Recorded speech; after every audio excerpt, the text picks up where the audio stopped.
Assalamualaikum warahmatullahi wabarakatuh dan selamat pagi semua. Apa khabar? Alhamdulillah, saya ucapkan kepada semua, mudah-mudahan kita semua berada dalam keadaan sihat, dapat laksanakan tugas seharian yang diamanahkan, yang dipertanggungjawabkan kepada kita. Pada hari ini saya ingin menarik ataupun mengadakan sedikit saja perbincangan untuk sama-sama kita berusaha ke arah suatu gerak kerja kita bersama yang terkadang sebenarnya dia merupakan satu usaha yang kita buat mungkin kecil tapi mempunyai impak yang sangat besar, iaitu berhubung dengan isu kehilangan air. Isu kehilangan air mungkin berpunca pada dua. Satu, faktor kerana paip-paip lama yang menyebabkan kadar NRW kita agak tinggi di hampir sebahagian negeri. Yang kedua ialah kecurian. Yang saya nak sentuh pada pagi ini ialah tentang isu kecurian air. Mungkin isu ni kita rasa tidak besar, tetapi walau apa pun sebenarnya ramai yang rasa curi air ni tak rasa macam mencuri. Ramai yang kadang-kadang ambil air dengan cara yang tak betul ni, dia tak rasa bersalah pun, dia tak rasa berdosa pun yang dia buat. Sedangkan isu kecurian air ni, sama ada dicuri air untuk kegunaan keluarga dia, kegunaan untuk memasak dan sebagainya, dengan cara yang tidak betul, menyebabkan operator air, syarikat air mengalami kerugian. Di waktu yang sama, kita harus ingat bahawa isu kecurian air, sama ada untuk kegunaan rumah, tapak-tapak pembinaan, bahkan mungkin juga berlaku tentang kawasan-kawasan industri dan sebagainya. Kita boleh bayangkan kalau kita minum air yang dicuri, yang tidak diambil dengan cara betul, kita masak air curi, air yang dicuri, yang tak dibayar bil, yang kita rasa perkara ini sebenarnya perkara yang sangat serius. Kita kalau kecurian ataupun rasuah kita rasa jijik, dan sebenarnya mencuri air, yakni tidak bayar bil air. Bila kita tak bayar bil air, bermakna air yang kita minum itu air yang kita tak bayar. Bila air yang tak bayar, berarti kita berhutang. Tuan-tuan bayangkan, bila rumah kita, anak-anak kita minum air yang tidak dibayar.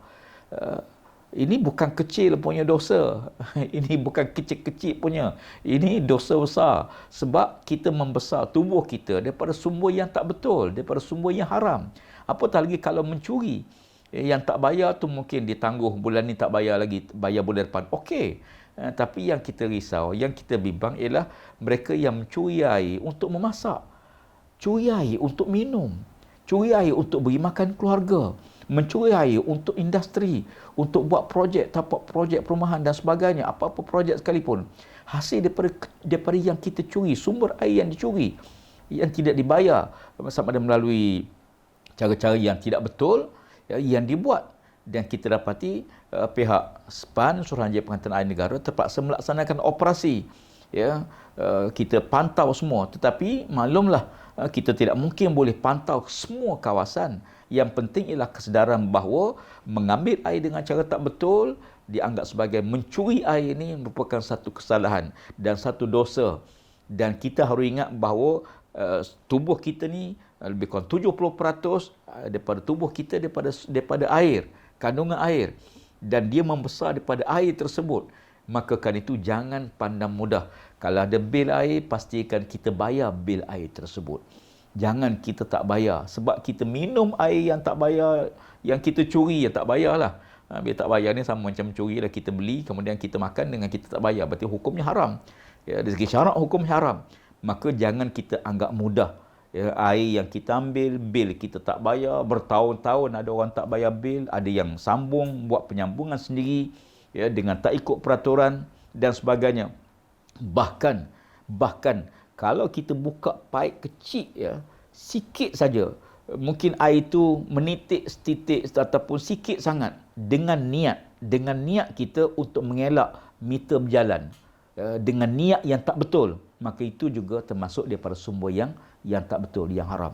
Maka kan itu, dalam kes ini, kita jangan pandang mudah bahawa kehilangan air ini daripada sumber-sumber, daripada sebab yang tak betul, bukan perkara yang remeh-temeh. Dalam satu siri yang lepas saya pernah sebut tentang pembaziran air. Ini satu aspek yang lain. Ya, paip-paip yang lama kadang-kadang keluar menitik, kita tukarlah. Ya, kita pergi ke kedai beli paip baru, harga RM2-3, mungkin RM4-5. Ya, berbanding dengan sebenarnya dah berbulan-bulan, maaf cakap, kadang-kadang bertahun-tahun dah air itu keluar menitik. Ya, kalau kita tadah dengan berdi pun satu malam penuh melimpah-limpah. Itu satu bab.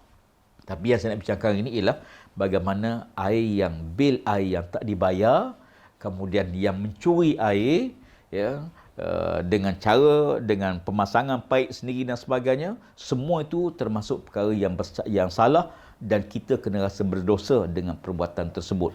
Sebab kita minum air yang curi, kita makan air daripada air yang dicuri, yang tidak dibayar bil dan sebagainya.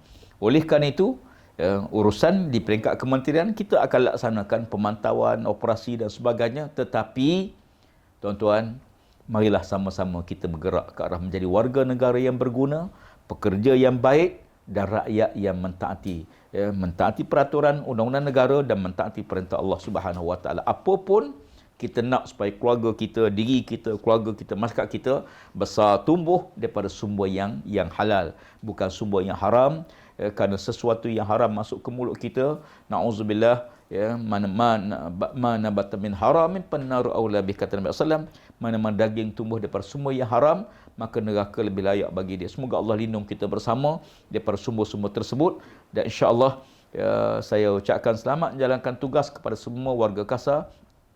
Ceria selalu, gembira selalu, dan yakin bahawa apa yang kita buat ialah kita cari rezeki yang halal untuk tanggung keluarga kita. Mudah-mudahan anak kita menjadi anak yang soleh dan kita semua diberkati oleh Allah Subhanahu Wa Taala. Laksanakan gerak kerja, tugas masing-masing. Siru ala barakatillah. Assalamualaikum warahmatullahi wabarakatuh dan selamat pagi.